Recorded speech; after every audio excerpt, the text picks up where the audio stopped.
السلام عليكم في مطبخ منال للطبخ والحلويات. إذا حبيتوا يوصلكم الوصفات ما عليكم إلا الاشتراك بالقناة.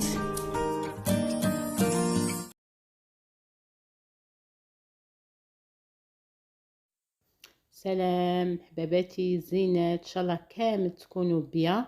هذه مرة جبتكم لا فيديو جديد بمناسبة مولد النبوي الشريف، بعد الصلاة والسلام على نبينا محمد صلى الله عليه وسلم. جبت لكم طمينة هايلة بنينة بمقادير مضبوطة.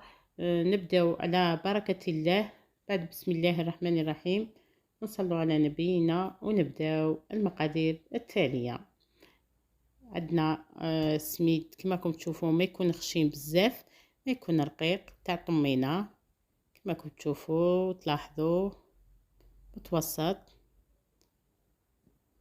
ندوه نقلوه، انا نقلو فيه كما راكم تشوفوا، ما نحمروه بزاف ويجي يابس كي نبداو ناكلو فيه، ما خلوه لين وخضر، نديروه ذهبي. لازم كي نقلوه يكون لونه ذهبي كما راكم تشوفوا. ها يكون ذهبي، ما تحمصيه بزاف يجي يابس، ما تخليه خضر هكذا كما راكم تشوفوا. دوكا واش نزيدولو المقادير، نزيدولو جنجلان محمص ثانيك، نزيدولو كاكاتشا حلوة الترك، ونزيدولو ملعقة ونصف لحظة هكذا كما راكم تشوفوا.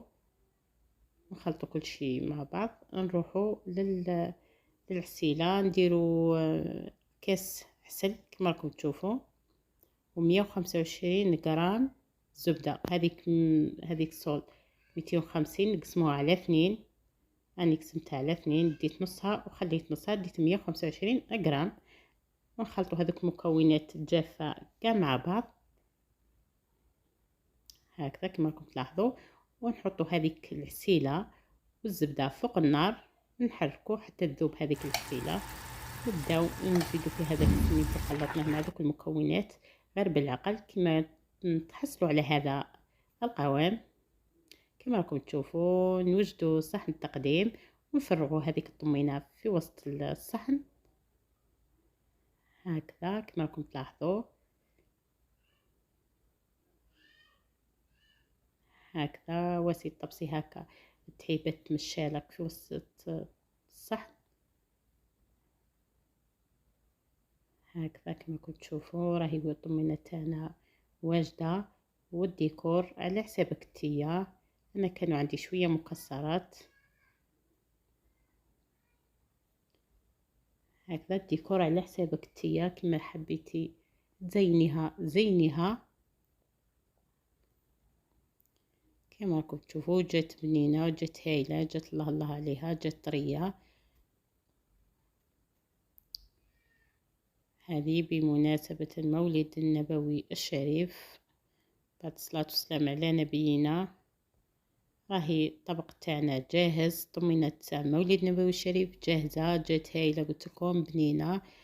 ولازم ما يكونش احتفالات طمينة وهكا، لازم يكون نحكوا على لولادنا على سيرة الرسول صلى الله عليه وسلم على حياته. بعد الصلاة والسلام، باي في فيديو آخر إن شاء الله.